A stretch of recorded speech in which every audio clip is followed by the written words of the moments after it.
નમસ્કાર દર્શક મિત્રો, આપ જોઈ રહ્યા છો TV9 ઇન્ડિયા। હવે જોઈએ અગત્યના સમાચાર। સુરતની કાપોદ્રા પોલીસને મળી સફળતા। દેશ હાથ બનાવટમાં કટ્ટા અને જીવતા કારતૂસ સાથે બે ઈસમોને પકડી પાડ્યા। કાપોદ્રા પોલીસે બાતમીના આધારે આરોપીને ઝડપી પાડ્યા। નાના વરાછા ચીકુવાડી બ્રિજ પાસેથી રિક્ષામાં આરોપીને પકડી પાડ્યા।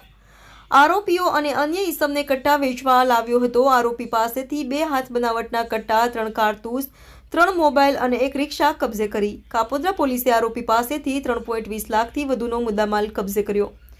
કાપોદ્રામાં પકડાયેલ આરોપીની ધરપકડ કરી તપાસ હાથ ધરી। દેશી કટ્ટા મંગાવનાર અને મોકલનાર ઈસમોને વોન્ટેડ જાહેર કરવામાં આવ્યા। સંધાને મહેરબાન પોલીસ કમિશનર શ્રી અનુપમસિંહ ગેહલોત સાહેબ, સેક્ટર 1 સાહેબ, ડીસીપી ઝોન 1 સાહેબ નાઓએ આપેલ સૂચના અને માર્ગદર્શન મુજબ કાપોદ્રા પોલીસ શહેરના પોલીસ ઇન્સ્પેક્ટર શ્રી MB અવસુરાના સૂચના અને માર્ગદર્શન હેઠળ second point Shri MR Solanki તથા સર્વેલન્સ સ્ટાફના PSI શ્રી AL પંડ્યા તથા સર્વેલન્સ સ્ટાફના અન્ય પોલીસ માણસોને મળેલ બાતમી હકીકતના આધારે તેઓ પોસ્ટે વિસ્તારમાં વાહન ચેકિંગમાં હતા। તે દરમિયાન તેઓની બાતમી હકીકતવાળી એક ઓટો રિક્ષા આવતા એ ઓટો રિક્ષાને ઊભી રાખી તેને ચેકિંગ કરતા અને સઘન ચેકિંગ કરતા રિક્ષાની અંદર બેઠેલ 3 ઈસમો પાસેથી દેશી બનાવટના કટ્ટા નંગ 2 તથા જીવતા કાર્ટીસ નંગ 3 તથા 3 મોબાઈલ અને ઓટો રિક્ષા મળી કુલ્લે કિંમત ₹3,20,000 જેટલો મુદ્દામાલ હસ્તગત કરવામાં આવેલ છે।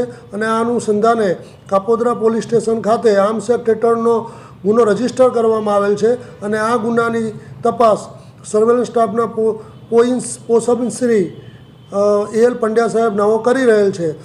આ ઉપરોક્ત આરોપીઓની જે ધરપકડ કરવામાં આવેલ છે તેઓની પૂછપરછ દરમિયાન એવી હકીકત ખુલવામાં પામેલ છે કે આગામી નવરાત્રિ તથા દિવાળીના તહેવારો આવતા હોય અને તે અનુસંધાને તેઓને કોઈ સારી એવી ટીપ મળે તો મોટો કોગ્નિઝેબલ ગુનો કરવાની યોજના હતી અને આ અનુસંધાને અન્ય 2 આરોપીઓને પણ વોન્ટેડ જાહેર કરવામાં આવેલ છે અને હાલ આ ગુનાની તપાસ તજવીજ ચાલુ છે।